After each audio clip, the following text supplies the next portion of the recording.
Market outlook पर चर्चा करने के लिए आज हमारे साथ जुड़े हैं सिट्रस एडवाइजर्स के फाउंडर संजय सिन्हा। आप संजय जी, गुड मॉर्निंग। अच्छा, सबसे पहले तो आपको जन्मदिन की बहुत बहुत शुभकामनाएं। मुझे बताया गया है कि आज आपका जन्मदिन है, तो बहुत बहुत धन्यवाद अनुज, आपको और आपके टीम को। और बहुत अच्छा लगा कि आप लोगों ने याद रखा है मेरा जन्मदिन। Thank you so much. चलिए, आपको बहुत बहुत शुभकामनाएं। Happy birthday. कैसा लग रहा है मार्केट आपको यहाँ से? पिछले 10 दिन की जो रैली हुई, क्या उसने एक मैसेज दिया कि वर्स्ट इज ओवर, या फिर ये सिर्फ एक counter trend short covering rally थी जो फिजल आउट होने का, जिसका रिस्क रहेगा अर्निंग सीजन में? तो अगर आप इसमें एनालाइज करेंगे अनुज, तो आप दो तीन चीजें महत्वपूर्ण है। एक तो ये कि जो गिरावट हुई वो स्मॉल कैप और मिड कैप में बहुत ज्यादा हुई, लार्ज कैप में कंपैरेटिवली कम हुई। और गिरावट के पीछे जो दो मेन कारण एट्रीब्यूट किए जा रहे थे वो ये कि वैल्यूएशन के एक्सेसेस बहुत ज्यादा हो गए थे और उनको करेक्ट करना था। और दूसरी, लिक्विडिटी की जो अनसर्टेनिटी पैदा हो गई थी एफआईआई के सेलिंग के द्वारा, उसको उसका आगे का ट्रेंड कैसा होगा इस पर आज भी असमंजस बना हुआ। तो अगर आप इन दोनों चीजों को पार्ट बाय पार्ट देखेंगे कि ये गिरावट और उसके बाद की जो रिकवरी है उसमें अब ये दोनों कैसे लग रहे हैं, तो मेरे ख्याल से जो मार्केट की करेक्शन हुई उसमें ना सिर्फ वैल्यूएशन के एक्सेसेस करेक्ट हुए, कुछ कुछ पॉकेट्स में करेक्शन कुछ जरूरत से ज्यादा हो गया। एंड हम लोगों ने जब 1100 टॉप मार्केट कैप के स्टॉक्स को एनालाइज किया तो हम लोगों ने पाया कि करीब करीब as many as 460 out of the top 1100 stocks trade कर रहे हैं अपने 5 साल के प्राइस अर्निंग एवरेजेस के नीचे। तो कहीं कहीं पर तो डेफिनेटली ये करेक्शन बहुत ज्यादा हुआ है। हालांकि मैं इसमें 2 पॉइंट और ऐड कर देता हूँ कि ये 5 साल की एवरेज को अगर हम आज के प्राइस अर्निंग मल्टीपल से कंपेयर कर रहे हैं तो ये बड़ा सिंपलिस्टिक एनालिसिस हुआ। इसको हमें 2 स्टेज आगे ले जाने की जरूरत है। पहला तो ये कि ये 5 साल की प्राइस अर्निंग एवरेज उनकी 5 साल की ग्रोथ से कैसे कंपेयर होता है, और दूसरा कि इनका आगे का ग्रोथ कैसा एक्सपेक्ट कर रहे हैं हम। तो एक तो ये हुआ कि वैल्यूएशन की एक्सेसेस कहाँ किस हद तक करेक्ट होनी थी, क्या केवल जरूरत से ज्यादा हो गई? मेरे ख्याल से कुछ पॉकेट्स में जरूरत से ज्यादा हो गई है। दूसरी बात है जो लिक्विडिटी की फ्लोज को लेके जो अनसर्टेनिटी है, तो जो एम्फी की डेटा डिस्क्लोज हुई फरवरी के महीने में, उसमें करीब 29,000 करोड़ का जो हमारा 29,000 करोड़ से ज्यादा का जो नेट फ्लोज रहा इक्विटी में, वो मेरे ख्याल से बहुत इंप्रेसिव है। और जो एसआईपी का डेटा है वो डेटा भी अगर आप देखें तो 25,000 करोड़ के आसपास का है, वो डेटा भी अच्छा है।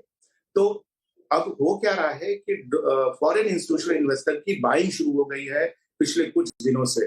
तो शायद ये इस बात को कुछ हद तक एड्रेस करेगा कि जो हमारी अनसर्टेनिटी बनी हुई है लिक्विडिटी को, वो दूर हो जा रही है कि नहीं। तो मेरे ख्याल से ये दो मुख्य मुद्दे हैं अनुज। और इसके साथ साथ कुछ और भी हैं, जैसे ट्रम्प की टैरिफ की जो अनाउंसमेंट्स है उसका एंड गेम क्या होगा, ये जो डिस्क्रिशनरी कंजम्पशन को बढ़ावा मिलना चाहिए था इलेक्शन सॉरी बजट से, क्या वो एक्चुअली आगे बढ़ेगा? तो बाजार किसी भी समय में आपको 100% क्लैरिटी तो देता नहीं है। आपको कुछ अजम्पशंस बनाने पड़ते हैं और उस अजम्पशन के बेसिस पर आगे का माहौल आपको एस्टिमेट करना पड़ता है। इसी के लिए मैं समझता हूं कि प्राइस करेक्शन काफी हद तक हो गया, टाइम करेक्शन शायद अभी बाकी है, क्योंकि हमें कन्विक्शन और कॉन्फिडेंस की जरूरत है। संजय जी नमस्कार, वीरेंद्र बोल रहा हूँ और मेरी तरफ से भी आपको जन्मदिन की बहुत बहुत शुभकामनाएं। आईटी पे आपका टेक क्या है सर इस डिप को? और छोटा मोटा नहीं, मैं फरवरी मिड से तो ये डिप काफ़ी शार्प रहा, अब थोड़ा सा स्टेबल हुए हैं prices. And just I think prior two numbers earning start होने से पहले, हालांकि ज़्यादा चीज़ें अर्निंग्स के बाद क्लियर होंगी मैनेजमेंट कमेंट्री से, आपका टेक क्या है? आईटी पे कैसे पोजीशन है आप इस वक्त? तो देखिए, मैं समझता हूं कि आज के मार्केट कॉम्पोजिशन में आईटी को एक डिफेंसिव सेक्टर के तौर पे देखना चाहिए। मैं ऐसा इसलिए कह रहा हूं क्योंकि अगर आप बाकी सेक्टर्स की रिलेटिव ग्रोथ को देखेंगे तो उसके कंपैरिजन में आईटी में रेजिलियंस ज्यादा है। जहां पर अनसर्टिनिटी बना हुआ है वो इस बात से है कि यूएस की इकोनॉमी क्या इस कैलेंडर ईयर के अंत तक कहीं रिसेशन में या स्लो डाउन की तरफ तो नहीं चली जाएगी, और अगर ऐसा होगा तो हो सकता है कि आईटी के ऑर्डर्स थोड़े कम हो जाएं। इसमें एक कंट्रीब्यूशन ये भी आ गया कि एक्सेंचर ने जो अपनी स्टेटमेंट दी है, उसमें उसने इशारा किया कि जो यूएस गवर्नमेंट से उसको ऑर्डर मिलते थे, वो ट्रम्प के आने के बाद कम हो गए हैं। तो मिला-जुला असर अगर आप देखें, तो आईटी सेक्टर के वैल्यूएशन पर ज्यादा कंसर्न नहीं है, ज्यादा कंसर्न है उनके ग्रोथ पे। तो मैं समझता हूं कि आज आपके पोर्टफोलियो में आप आईटी को बाहर नहीं कर पाएंगे, उसको डिफेंसिव के तौर पर देखें, क्योंकि यहां से डाउनसाइड की संभावना आईटी में कम है। और अगर थोड़ी बहुत भी हमें सिग्नल मिलेगी कि इनकी ऑर्डर फ्लोज अच्छी है या इनकी गाइडेंस अच्छी है, तो हो सकता है कि इस लेवल से भी आपको आईटी सेक्टर में उछाल देखने को मिलेगा। आईटी में उछाल देखने को मिलेगा। लार्ज बैंक्स पर अब आपका क्या व्यू है? जिस तरीके के मूव्स हमने रिसेंटली देखे हैं, बैंकों ने लीड किया है उसे, यहाँ क्या व्यू होगा? एक बार प्लीज रिपीट करेंगे अनुज, मैं ठीक से सुन नहीं पाया। Large banks, HDFC bank, ICICI, Kotak, इन्होंने लीड किया है मार्केट रैली को। हाँ, ये देखिए, जो आरबीआई की एक पॉलिसी के से एक्सपेक्टेशन है, वो ये है कि रेट कट का साइकिल जो उन्होंने पिछले पॉलिसी से शुरू किया, शायद इस पॉलिसी में वो कंटिन्यू करेंगे।